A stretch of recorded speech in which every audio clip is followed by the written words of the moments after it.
proses yang dilupakan oleh banyak kita. Ada proses yang dilakukan Al-Hafidz Ibnu Hajar yang dilupakan oleh banyak kita. Hadirin Allah muliakan,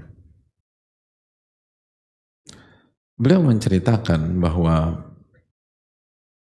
dalam proses penulisan kitab tersebut, dan beliau alim besar, Amirul Mukminin fil Hadits.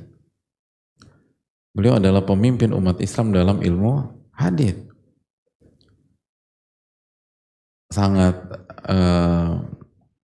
Sangat luar biasa ilmunya.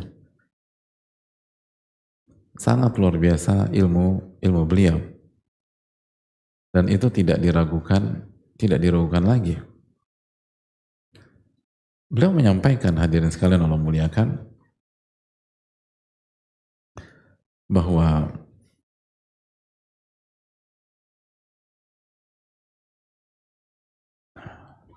ijtama indi min talabatil ilm. Dalam proses penulisan kitab tersebut, kata beliau, berkumpul di tengah-tengah aku sekumpulan penuntut ilmu, al-maharah, jago-jago mereka. Jadi penuntut ilmu yang benar-benar jago-jago. Sekali lagi, penuntut ilmu di level beliau ya, di era beliau, bukan saat kita. Apa yang dilakukan? Hadirin Allah muliakan, jama'atun wafaquni ala tahriri hadha syarah. Dan mereka sepakat dan mensupport aku untuk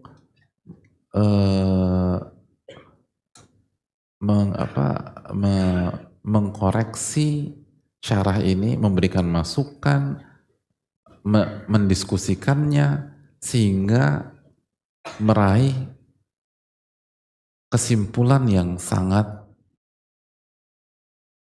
kuat dan utuh gitu loh.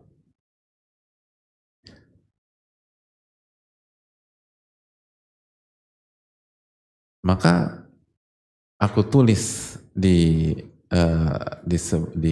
lembaran kertas, lalu syarah tersebut lalu dibagi-bagikan ke tim tersebut yang isinya penuntut ilmu yang jago-jago itu, lalu dibacakan oleh salah satu mereka, lalu dibahas oleh yang lain dan dikaji secara komprehensif dan mendalam.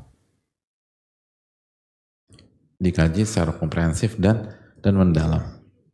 Lalu tak ditahrir, akhirnya dibedah semuanya, didudukan semuanya, dicek semuanya. Maka tidaklah setiap masalah yang dibahas di situ kecuali semuanya diterima oleh tim tersebut dan sudah didudukan secara komprehensif. Dan itu yang membuat penulisannya memakan waktu sangat lama.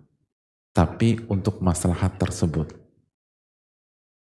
Sampai Allah mudahkan selesai di bulan Rajab di tahun 842 Hijriah.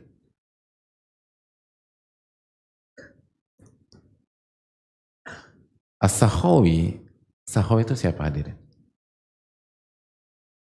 Muridnya Al-Hafidz Ibnu Hajar. Beliau menceritakan bahwa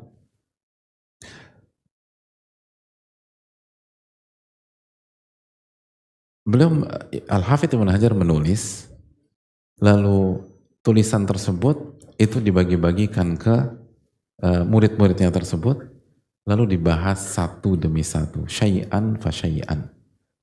Dan mereka ngumpul, ketemu, lalu ngebahas hal tersebut. Wadzalika biqira'ati Syekhina al-Alama Ibnu Khadr. Lalu yang baca itu ulama yang bernama Ibnu Khadr. Sampai selesai pada bulan Rajab tahun 842. Dan As-Sakhawi mengatakan bahwa itu dimulai tahun 817. Lama nggak? Lama. 817 sampai 842. Dan akhirnya kita nikmatilah Fathul Bari sampai hari ini, dan kita lah hijrata ba'dal fatah. Kalau orang udah punya Fathul Bari, nggak perlu lihat ke syarah yang lain. Luar biasa. Lihat bagaimana. Yang membahas adalah penuntut ilmu, murid-muridnya Ibnu Hajar, tapi yang jago-jagonya. Itu ulama. Itu pemimpin ilmu hadis di zaman beliau dan sampai hari ini. Tapi hadirin, kalau orang melakukan penulisan seperti ini, pertanyaannya simpel. Kira-kira beliau ujub nggak dengan pendapatnya sendiri? Enggak. Kalau beliau ujub, nggak akan mau dikoreksi, nggak akan mau dibahas. Apalagi yang bahas itu diantaranya murid-muridnya sendiri. Lihat bagaimana ulama. Dan ketika seseorang itu nggak ujub, maka Allah berkahi karya beliau, dan sekarang karya itu sampai detik ini tidak tergantikan. Itu lihat para ulama. Para ulama tuh gitu hadirin. Para ulama tuh demikian. Pengen. Dari tahun berapa tadi? 817 sampai 842. Syarahnya dibagi-bagikan, lalu dikoreksi, dibahas, dikaji. Benar nggak ini pendapat ini? Benar nggak ini? Ini riwayatnya benar atau enggak? Dicek semuanya. Lihat bagaimana para ulama tuh nggak ujub hadirin. Walaupun sudah di level yang luar biasa, tetap dengar masukan, tetap dengar arahan, tetap dengar kritikan, bahkan sengaja. Jadi bukan nggak sengaja, sengaja dikaji bareng-bareng, dan nggak sombong, nggak ujub, nggak itu kan murid-murid ya saya udah cukup, enggak, dibagi-bagikan dan dikaji bareng, dan setiap yang kasih masukan diterima, walaupun dari murid, gitu. Dan murid-murid mereka jago-jago. Jadi hadirin Allah muliakan, ini yang perlu kita camkan. Sudah masuk waktu?